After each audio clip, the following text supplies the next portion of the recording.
Hello Flickering Myth family and welcome to our channel. My name is EJ and on our continued adventure through this year's horror films, we have another review for you today. We are talking about Netflix's new film, The Deliverance.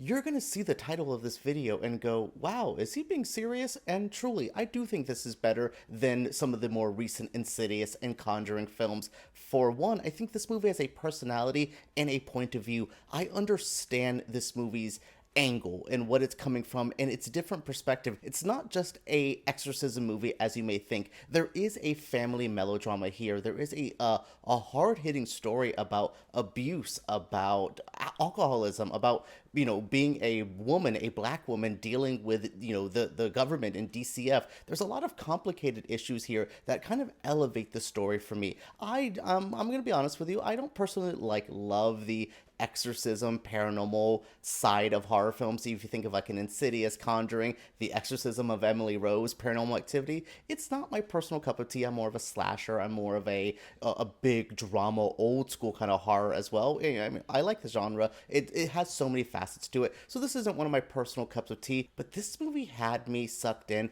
And again, it's that melodramatic first half. This movie definitely leans into a typical exorcism movie during its second act, but that first one I thought was building up scares, but it was also letting me know this family. I understood Ebony as a mother. I understood her struggles and what she was going through and why she was fighting as hard as she was. Do I think the movie definitely hits a far more religious overtone than I would personally go for? Yes, I'm not a very religious person, so it definitely got a little preachy, but that happens in all of them. I feel like the exorcism movies sometimes are like Catholic propaganda, so I truly get that this movie can be very hard-hitting and emotional for some people in that way and off-putting in other ways. I'm not personally a big fan of it, but I do think it works well for the story and it tells exactly what I needed to get from this. Again, it's simple, it's effective, but I love the extra flares that director Lee Daniels put onto this. And I'm not usually one to be like, oh my god, Lee Daniels ate this up, but Lee Daniels kind of ate this up. For his first horror film, there's definitely work that needs to be done in that department, but for a first-time horror film director, I think Lee Daniels did a pretty damn good job here. What is the story of The Deliverance? If you remember the documentary horror kind of thing a couple years ago, Demon House, God, a couple years ago, it feels like a decade ago now, it was this movie about the ghost hunter people bought a house, the house that this is based on, and they, kind of tell the story about them dealing with, and then we kind of learn what happens with the house, and there was a family featured in that film about living in the house. She believed it was hurting her family. There were some evil spirits there hurting her family and herself, and this is the story of that family. It is a bit fictionalized. That's definitely inspired by a true story, not really, factually going along what happened. But we follow a mother, Ebony, with her 3 children, and her mother who just moved in. Andra Day is playing Ebony. Her mother is played by Glenn Close. Glenn Close.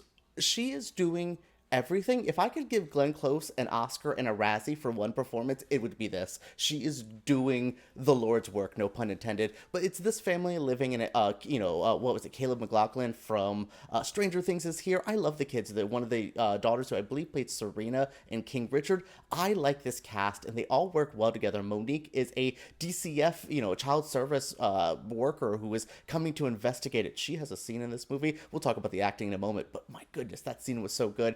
I like this cast and I like the story. Ebony is trying to basically sell herself as a competent mother that is not letting her family get abused. There's something else happening, and it journeys through her exploration of her own trauma, of her own feelings with religion. All of this is swirling around while, again, trying to defend the family against something that is so cruel and so hard-hitting. This movie has a lot of layers to it. The discussions of alcoholism, the handling of the abuse angle. There is a lot here that I think is heavy and hard-hitting. And then we get to the demonic possession side of things, and while I'm like, wow, this is an ooky spooky movie. This is, kind of shot for shot a very typical exorcism movie, but again, it's that personal touch that's here.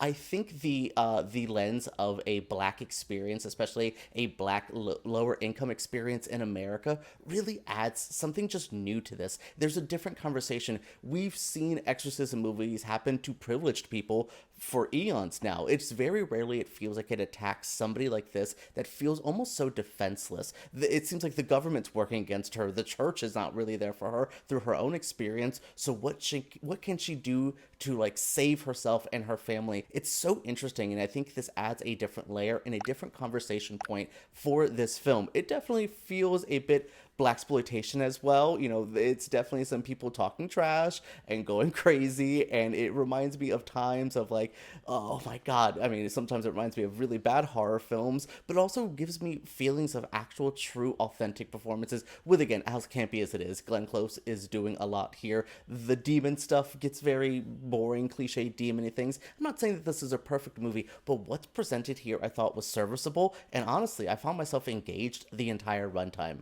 This movie cannot be talked about without talking about the ladies of The Deliverance. My goodness, Andra Day at the top of this film, just giving herself to this movie. She feels like she literally throws herself around. There's a moment where she's speaking tongues and it just felt like so graphic in a way that I was like, it felt so real. She gives a very real performance to this. While I think Malieek and Glenn Close and a couple of the demon performances are very over the top, giving me the camp that I want. There are some lines here that are genuinely, oh, well, you said that? Her nappy, what? Like you said, there are some things here that are shocking, but these women sell it, even at the campiest moments. Andra Day's there to ground it, but I love Monique's performance as well, as this, like, I thought honestly going to be a very small character, but she played a very integral role, and there's a moment where she's reflecting on something, you know, the two women are fighting, these very two strong women fighting from very, you know, very different positions, and she says something, and she's just reflecting on a story, and it reminded me why Malieek has won that Oscar. She's a great talent. Glenn Close in this film, there's been a lot of conversations about her chola eyebrows, the character, the accent, the vibe.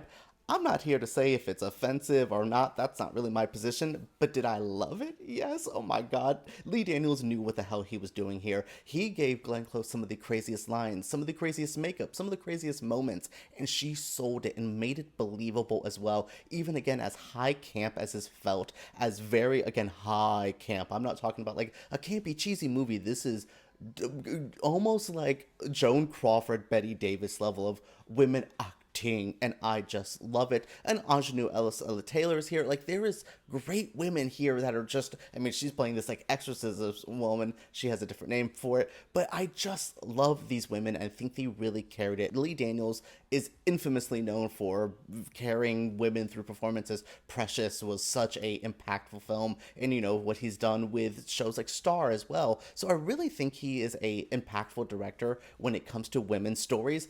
It reminds me of Ryan Murphy sometimes, where I feel like, wow, that's the story we're telling.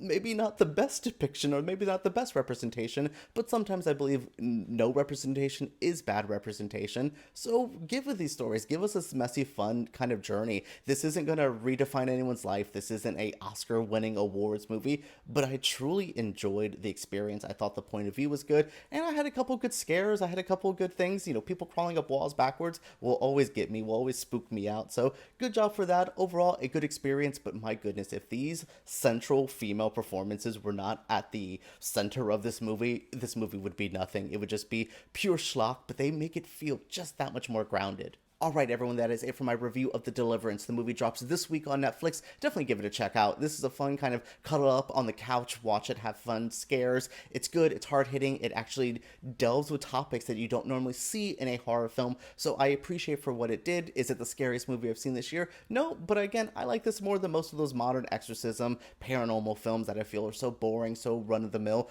This is definitely not boring, this is definitely not run-of-the-mill. I applaud what they did here. What did you all think of this review? What do you think of the movie? Share your thoughts down in the comments below. Subscribe to Flickering Myth for videos just like this, and give us a thumbs up if you did enjoy. Alright everyone, let's talk about The Deliverance, exorcism movies, Lee Daniel movies, and all that goodies right down below.